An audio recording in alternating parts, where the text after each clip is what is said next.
رانا صاحب پہلے سوال سے پہلے ہمارے یہاں مشاعرے میں ایک رواج ہوتا ہے کہ شاعر نے کوئی خاص شعر کہنا ہو تو کہتا ہے توجہ فرمائیے. تو میرے پاس ایک میل ہے جس میں مجھے آپ کی توجہ بھی چاہیے اور آپ کی دعا بھی چاہیے. اللہ تعالیٰ فضل کرے.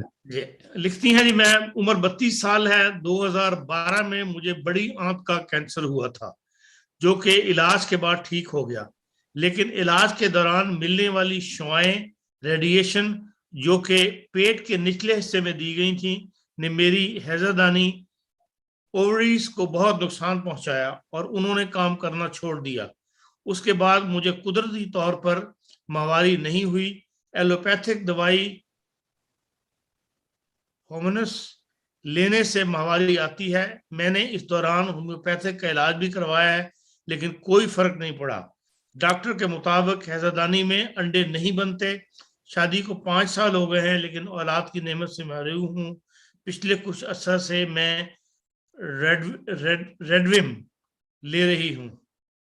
برائے مہربانی کو علاج تجویز فرما دیں. جی السلام علیکم ورحمۃ اللہ وبرکاتہ. میرے دیکھنے اور میرے سننے والوں، اللہ تعالیٰ آپ سب کو حامی و ناصر ہو. بات یہ ہے جی کہ ان کو وہ جو بیضادانی ہے، ان کی بیضادانی اووریز کو کہتے ہیں، تو ان کے اوپر وہ میگ نہیں بنتے.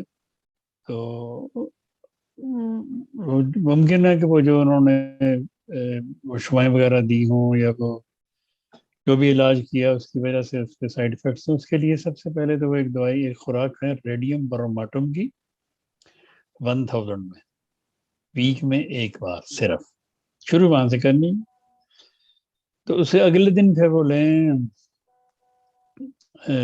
اوفورینم 30 میں دن میں 2 دفعہ، اور فولیکولینم 30 میں دن میں 2 دفعہ.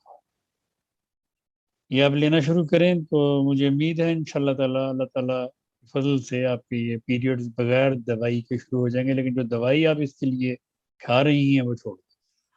اگر آپ کو 3 مہینے بھی اور پیریڈز نہیں آتے تو گھبرائیں نہیں، آپ دوائی کھائیں بس. کیونکہ اس طرح آپ کنفیوژن میں رہیں گی کہ پتہ نہیں میں وہ چھوڑ دوں، میں وہ کھا لوں، میں ایسے کر لوں ایسے کر لوں. ان کنفیوژن میں نہ پڑیں، چپ کر کے وہ دوائی چھوڑیں اور ان دوائیوں کو شروع کریں جو میں نے آپ کو بتائی ہیں. مجھے امید ہے انشاءاللہ تعالیٰ آپ کو اللہ تعالیٰ شفا دے گا.